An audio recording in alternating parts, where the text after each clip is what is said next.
morning, everyone. Namaskar, namaste. Today we are here for different leadership awards like Asian Leadership Awards and Dubai Leadership Awards, and for the Middle East and Asian Conference. Actually, I call it a global conference. The plan that Dr. Bhatia has behind it is unifying humanity across. We have been doing that.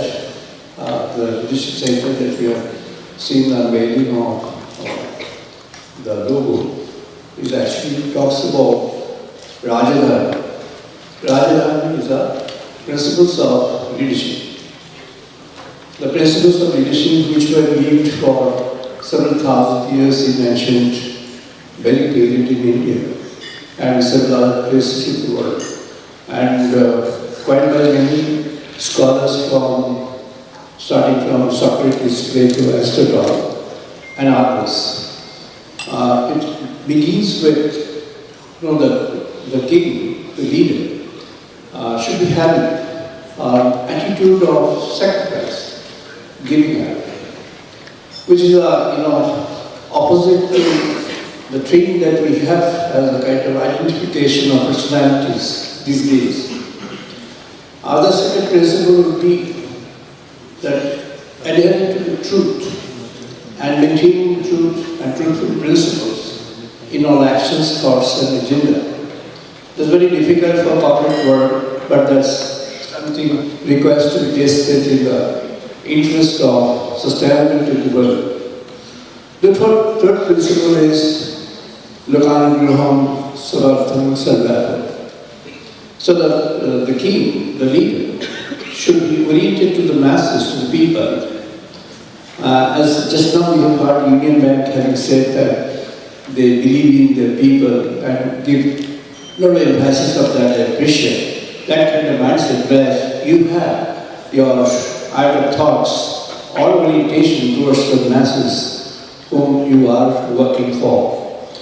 And the fourth principle will be you always try to bring in some kind of freshness, energy, and the joy of life for people. If you find, if you're a teacher, see that your student has achieved the joy. If you're a leader, see that your people have attained the condition, the state of joy. If you're a leader of the nation or of a landmass, see that your people, your population, they have attained the joy in life. So that's the principle. We have got 7 principles, and these 7 principles, I mentioned that in my corporate leadership the Vedic way. The objective is protecting environment, protecting the world is a conservative philosophy. I want that this is turned into a character, the behavioral attributes and the characteristics, attributes of individuals, particularly those who are the leaders of corporates, leaders of societies, leaders of organizations of various kinds. And if that is so, then we don't find any distinguishing parameter, no discriminating parameter. That means let's have our agenda together, agenda of commonness, and let's proceed forward together towards the future with the agenda of commonness for the welfare and well-being of humanity at large. Thank you very much, Dr. Bhatia. Thank you so much for inviting me to mention a few things about it. Thank you. Please come to the center, Dr. Banerjee. I have a few questions I must ask. As a Vedic scholar, that's how you are called in India, as somebody who's practiced the language of Sanskrit for so long, what are the paradigm shifts that you can envisage? As a senior leader, that's going to happen because of AI. You and I have a discussion on AI, and we are strongly opinionated, but then that's the reality of our life. Yes, sir. Our own Prime Minister is investing on AI, and as a matter of fact, this very soil, Dubai, has a minister for AI. He was supposed to come to open, but for whatever reasons at the last minute, he decided not to oblige me. how will AI transform everything? And will Vedas play a very crucial role? Because that's the crux of our society.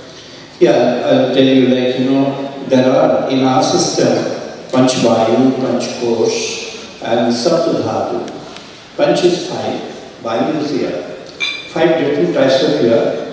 Prana, Apana, Udayana, Samana, Buddha. Now these are five which are elementally transforming the body system if you can have a control over them. But these are not secluded. An individual is not disconnected from the universe. An individual, whether it's a human being or an animal or any kind of living object, even a tree, heart, stars, they have lives. So they are all connected together in the cosmic system. So anything happens in the cosmic system has an impact on the micro, and anything happens in the micro has an impact on the macro. I would suggest you to remember, retreat from your memory, William Shakespeare's a very great, this has been quoted by many others in a different form. They also saw who only stand at that. If you do some good thoughts, if you cultivate some good thoughts in your mind, you'll have that as an impact in the world. Now technology is a benefit, provider to the human society as a product of our, thoughts and strategies. It's a product of that. Technology is not the driving force for creating from within. It is a force driven by things created from within. So it's a human being which is in the back of it. Yes, what Dr. Madia said that a bit of mind invested in that would transform. I suggest you to refer to one of the very recent publication of one of our very strong acquaintance, kind of friend, Gyan Hema. He's talked about the God gene. This is, a study conducted in America last, only 10 years, less than 10 years period. And then it said that the faith has a strong role in, leading life and connecting an individual with others.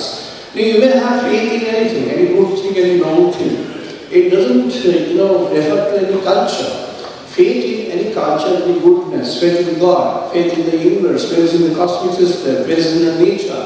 Any kind of faith, if it is strongly ingrained in that, it's going to have the personality and connect the personality with the cosmic system.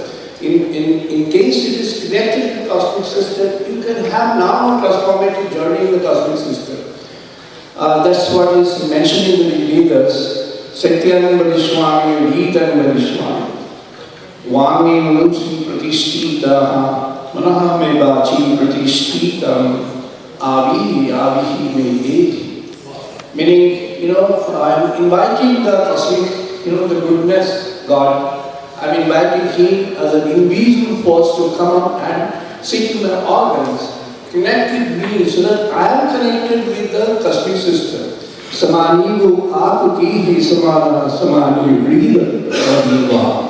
Meaning let's develop a commonness of the heart, a common mind, a common cosmic mind, which would protect the universe from destruction and which would create a harmony and homogeneity in the cosmic system and remove all the disparities. And that's what has been said, that if you have to create an equality, if you have to create a fraternity, if you have to create a freedom, then that equality, fraternity and freedom would demand that you have a orientation of mind where you can accept and embrace everybody. Like Dr. Bhatia embraced the robot with a lazy mind. Yes, wherever you find the softness coming from, that soft has to be nurtured in a soft manner. And if that is not done, then the soft turns into a hard that creates a disruption in society. So let's respect and honor that, and that's one of the intrinsic principles of the universe. Thank you very much. Thank you.